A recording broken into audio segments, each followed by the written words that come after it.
everybody. Welcome to another episode of Model Car Memories. I'm having to do the voiceover on this one because the original audio didn't come through. So as you can see here, got a 1959 Pontiac Bonneville.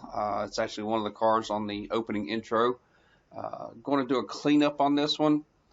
Just a slight repair to it. I've got the spotlight on the passenger side that is missing, and then on the passenger side also the broken aerial and the rear view mirror. Now luckily all the broken parts are in the car.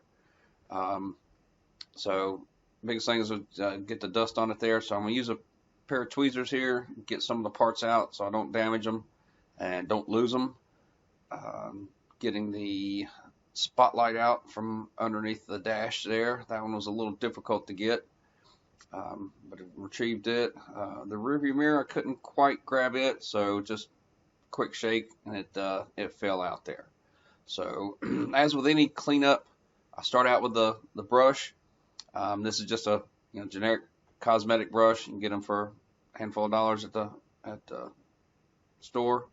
And then swept off a lot of the dust. This thing was really thick. I don't know of any other car that I've got on the shelf that was has this much dust on it. I think it might have been on the top of the box or something like that. The sides came off, cleaned off really nice. The interior was the most difficult to clean. I had all the dust in there. I probably need to invest, give me a can of air, blow some of the stuff out. Those little marks on the back bumper, I don't know what they're for. They kind of look like body filler or something like that. So I don't know if my stepdad had tried to do something on these 3-in-1 kits and then decided against it, or if it was another part. Might have been a Continental kit that was on there, and I just don't have the parts to the Continental kit, or I need to look for it. So that's a good possibility. It could have been a Continental kit. And then it's got some stuff on the hood there.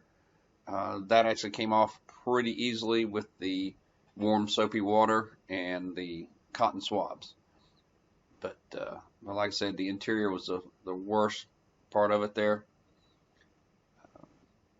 But overall, and then the screws to take it out.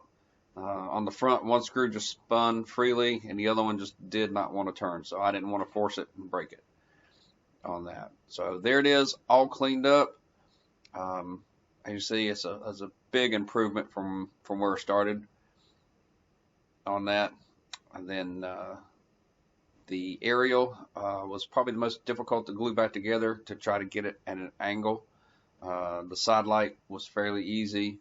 The rearview mirror was kind of in between on that because I glued it upside down for a little bit, let it set, and then once it's set, then turn the car back up, but try not to break the other aerial while I was doing that. The convertible top there, I got it white, had some like liquid Comet, and put on there, and the white came back really good. It was just molded in white. It wasn't a painted part. So there it is with all the parts back on it there. Like I said, I think I'm going to try to see if I can see that Continental kit somewhere. But I waited a while to put up a new video because I had to get a new shelf to display all the cars. So this car went on the new shelf. The other ones filled up pretty quickly. But that's the car. Thank you for watching. Make sure you like the video, subscribe to the channel.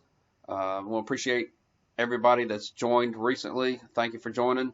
And also I've got the Instagram channel where I post up close pictures, and you can see just kind of a preview of what's to come a couple days before I actually put the video out. But like I said, thanks for watching.